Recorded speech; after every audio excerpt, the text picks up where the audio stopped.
Giving all praise and glory to Yahawah by Hashem Yahweh Shai by Hashem Rakakadash. Double honor to the elders of GMS. Also salutations to all the Akim out there that's pushing this truth. And also shalom to the rest of the hopeful elect. All right. And I think I'm going to title this, This is Why You Should Fear the Most High. Okay. Basically, when you go into this article, man, this dude head, he can't keep his head attached. All right. Basically, it's not on on the joint, man. You know. Now I'm gonna go ahead and read it for you. Hey, the Most High can straight up jack your ass up.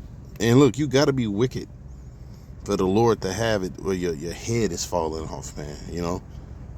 Like, they kind of remind me of what's that? The movie Dumb and Dumber with Jim Carrey when he was loking out. In an apartment, and he screamed out, what did he say? He said, our pets' heads are falling off. But anyways, that's some folly right there. But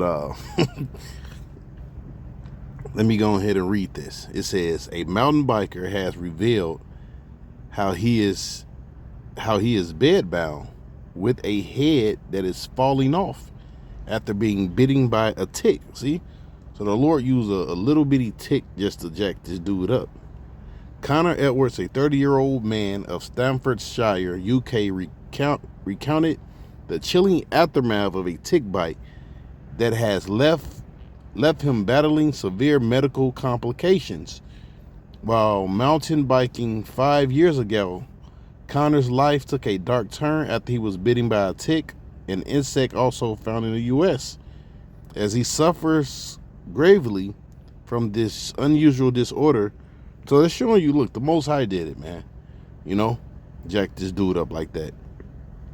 He admitted that if he fails to gain the needed resources, he might resort to visiting the Gentis in Switzerland, where the suicide pod is located. So basically, he said, look, I'm gonna take myself the fuck out, man.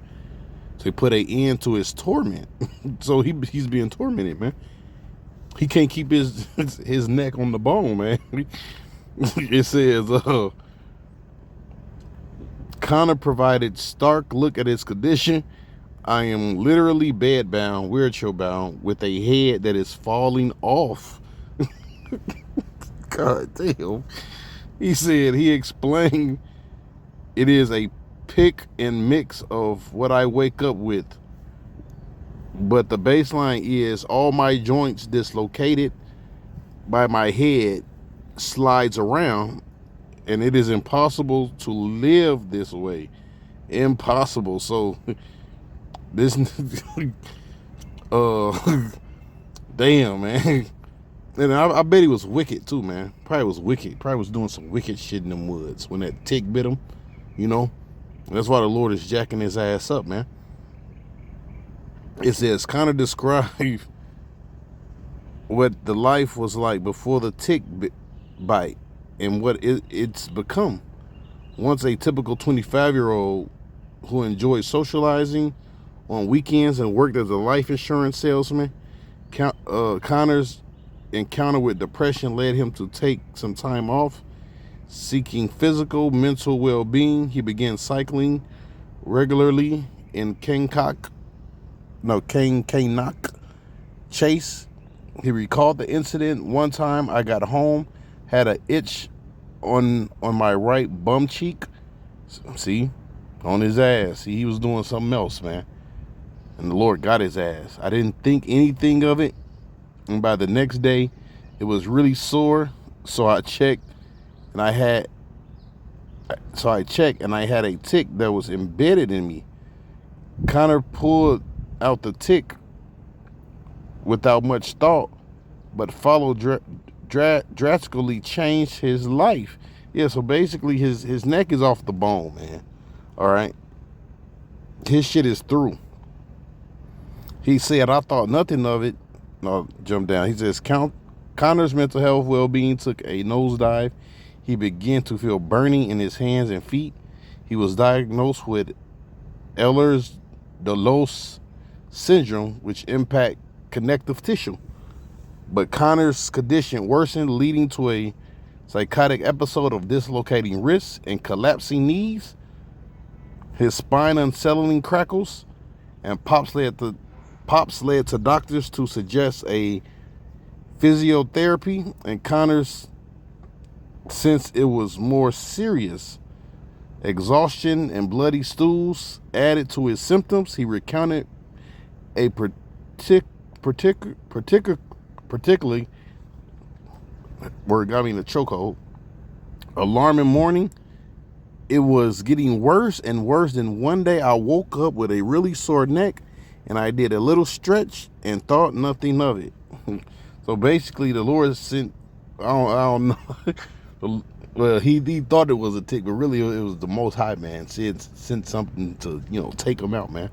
But like I was saying, this dude was doing something wicked, man. Now his neck is off the goddamn bone, jacked up. But it kind of remind me of Antiochus, when he got jacked up, right? When the Lord brought a horrible pain upon him. All right, let's read on that real quick. It says, now the swelling, which he was coming when the Lord jacked this dude up, he was coming to jack up Israel, man. So the Lord brought some judgment upon him.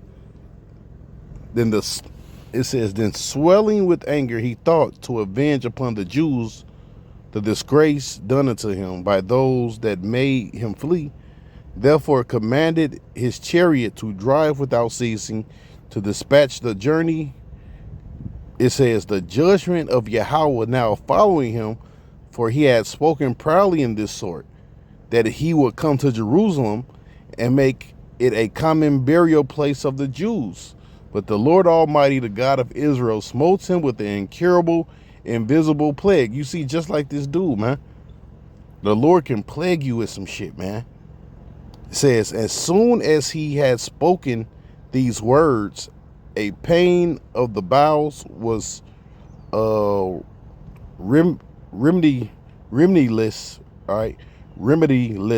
came upon him, sore torments of the inner parts, and the most justly, for he had tormented other men's bowels with many other strange torments. Howbeit, he nothing at all sees from his bragging, but still filled with pride, breathing out fire in his rage against the Jews, commanding to haste the journey. But it came to pass that he fell down from his chariot, carried violently, so that having a sore fall, all the members of his body much pain. So that's what that remind me of, man. How the Lord can just bring, some wild judgment on you, man. And swift too. He woke up with a goddamn tick on his ass, right? To him having a boneless neck. Him having a boneless neck, man. It says and thus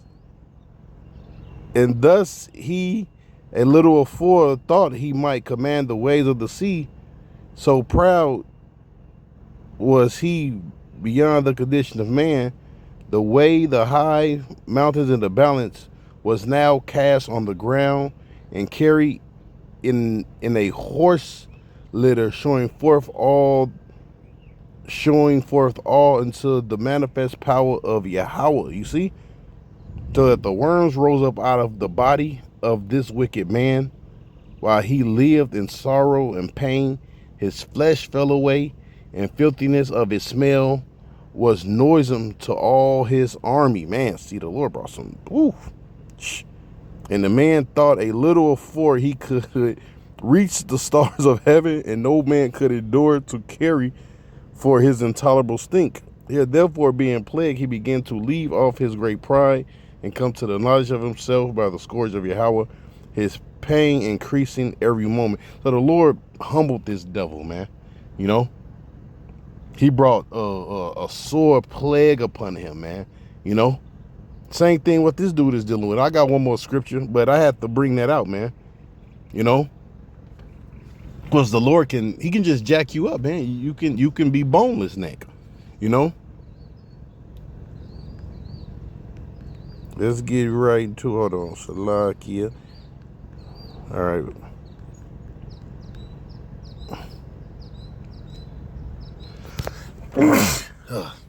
Salakia. It says, this is Hebrews 10:31. It says, for it is a fearful thing to fall into the hands of the living power. Right? Hey, because once it's into the Most High's hands, man, hey, it's over, man. It's also written in the book of Sirach, the mercy of the Lord is upon all flesh, man. So we need to decide to stop having that mercy upon you, man. That's it, man. He can give you over to something, a wild judgment, something you would never think that could happen to you, you know. That's why it's careful, you know, be careful on you know, how we walk in this truth, man, you know, because the Lord can just take you out, man, you know, jack you all up, you know. But hey, with that, man, I hope you was edified, man, you know. Fear Yahawah by Hashem Yahawashi. All right, but with that, I'm gonna give all praise and glory to Yahawah by Hashem Yahawashi, by Hashem Rakakadash. Double honors to the elders of GMS. Also salutations to all the Akim out there that's pushing this truth, and also shalom to the rest of the hopeful elect. Peace.